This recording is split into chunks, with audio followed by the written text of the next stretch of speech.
Now, we're going to get a illustration of this system of evangelism that God has given. This is taken from the Review and Herald, April 14th, 1903. And this is even just another point as we get into some of the crux of this.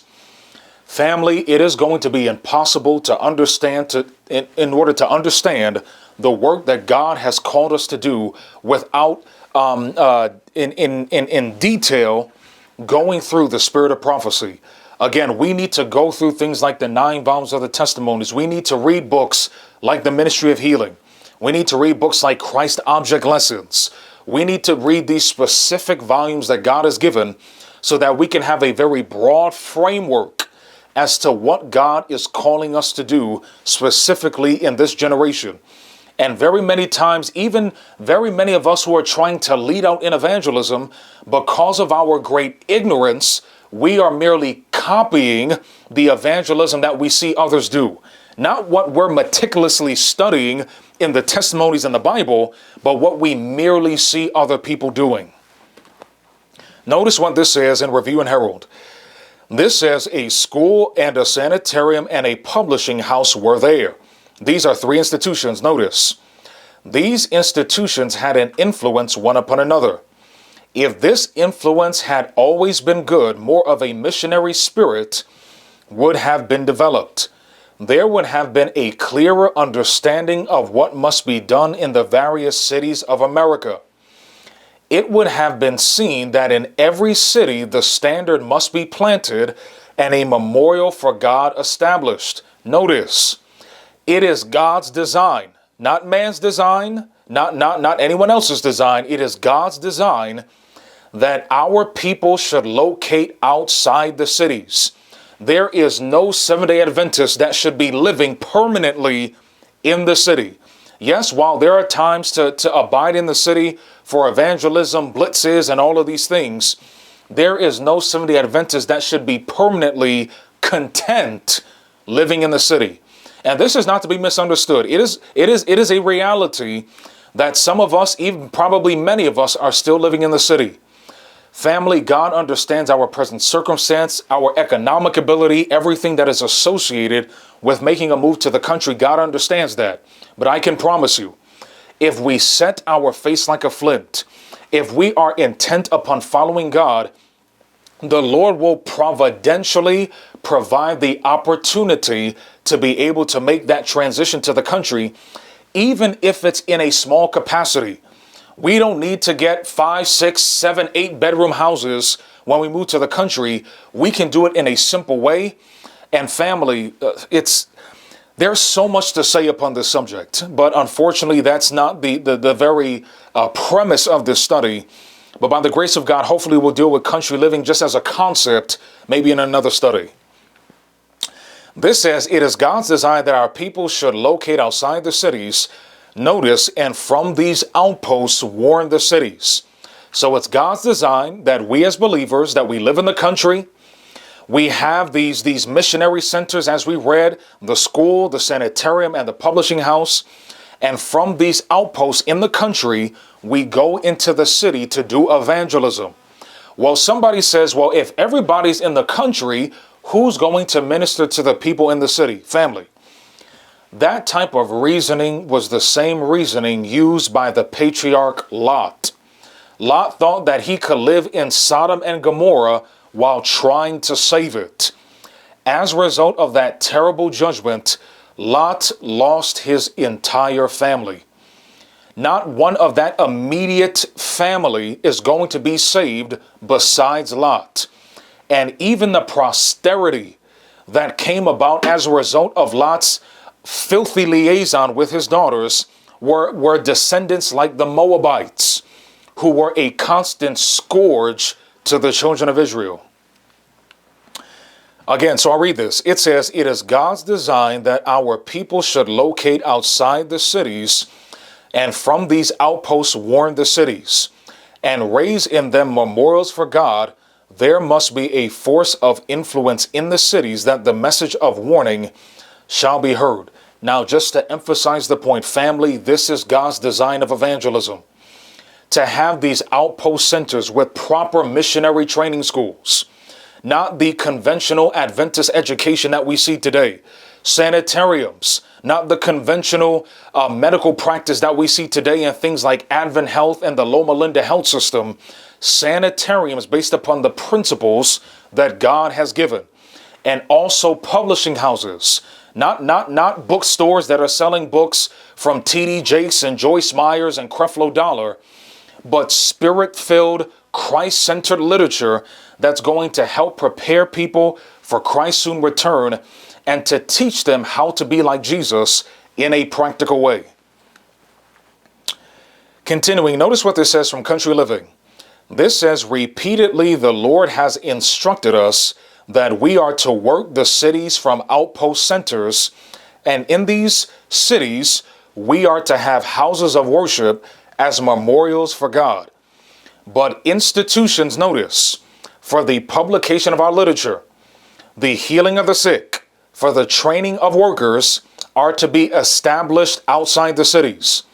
So as we were to have these missionary centers in the cities, in the country rather, we were to go into the cities, raise up churches, have things like hygienic restaurants and treatment rooms, and this system of evangelism would quickly and practically prepare the world for the second coming of Jesus. But to a very great degree, this system has been largely, if not wholly, abandoned by the conventional reality that we see today of Seventh-day Adventism. Unfortunately, the great establishment that has the controlling power in this movement cares nothing about this system of evangelism.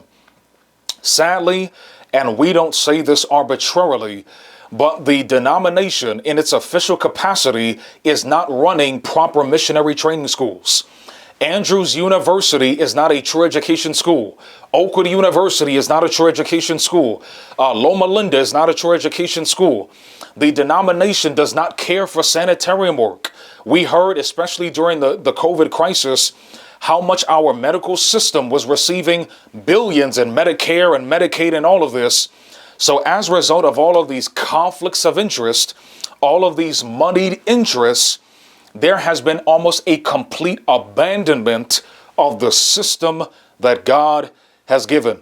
Many times when I have conversations with gospel workers, both old and young, we often talk about how 70, 80 years ago, especially here in the United States, there were scores of full-time canvassers, people that were dedicating their entire lives to the spreading of the gospel through the printed page, the selling of our publications. Books like Great Controversy and Steps to Christ and Desire of Ages, all of these things. Many of our forefathers, grandparents, great-grandparents became Seventh-day Adventists as a result of the literature work. Sadly, to a very great degree, this system has been abandoned.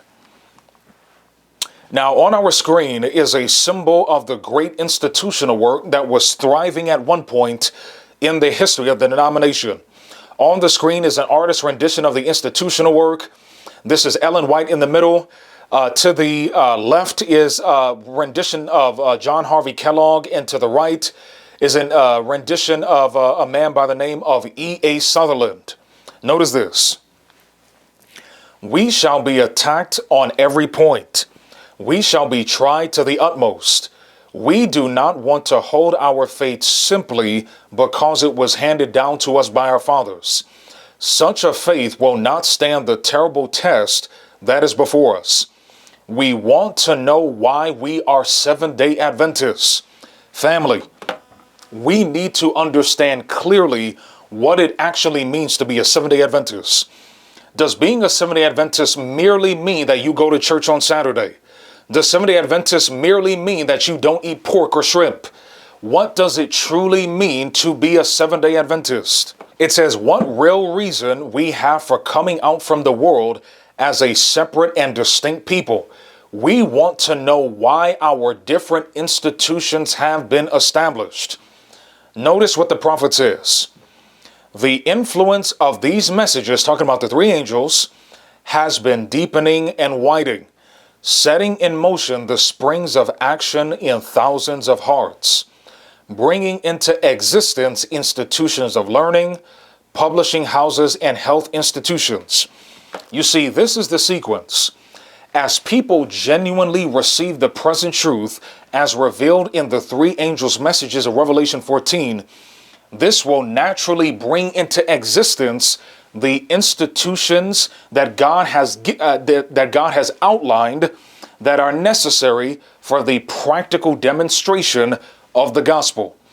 So the fact that we see so few of these institutions in this generation is one of the greatest evidences that there are so few of us that are actually receiving the three angels' messages into our hearts.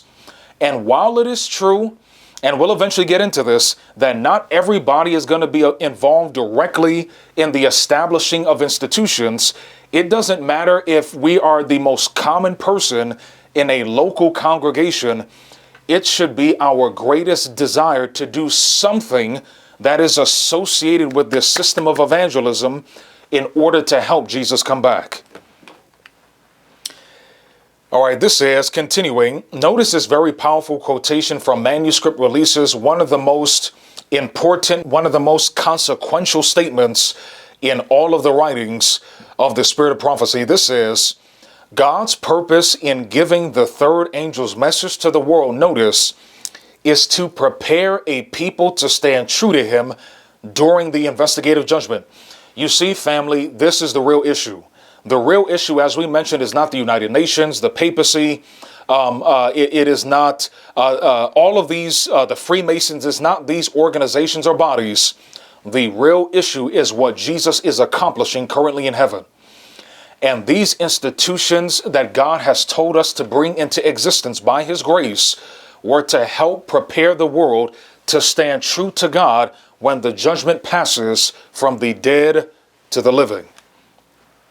This is the purpose for which we establish and maintain our publishing houses, our schools, our sanitariums, hygienic restaurants, treatment rooms, and food factories. Notice, this is our purpose in carrying forward every line of work in the cause. So what God is communicating, that in principle, if these institutions are not brought into existence in their principles, that by default, God's people and the world at large will not be able to stand true to heaven when the judgment passes from the dead to the living. And part of the reason why this great reality is not talked about, especially amongst us as Seventh-day Adventists, is because so few of our leaders actually believe in things like the investigative judgment. If you were to take a poll of the vast majority of Seventh-day Adventist pastors, most of them do not believe in the investigative judgment. Most of them, if you were to go through their catalog of sermons, most of them never preach on the third angel's messages, or third angel's message. Most of them never teach or preach about the sanctuary or the investigative judgment. And the reason is because they don't believe it. And again, family, in light of everything that we see taking a place about us, it is literally insane to me when I see some of the foolishness that some Adventist pastors are preaching. And even for some Adventist pastors that seem to be preaching the right doctrines, the messages are so destitute of the Holy Spirit that they would not even wake up a dead dog. Family, there needs to be a revival and a reformation.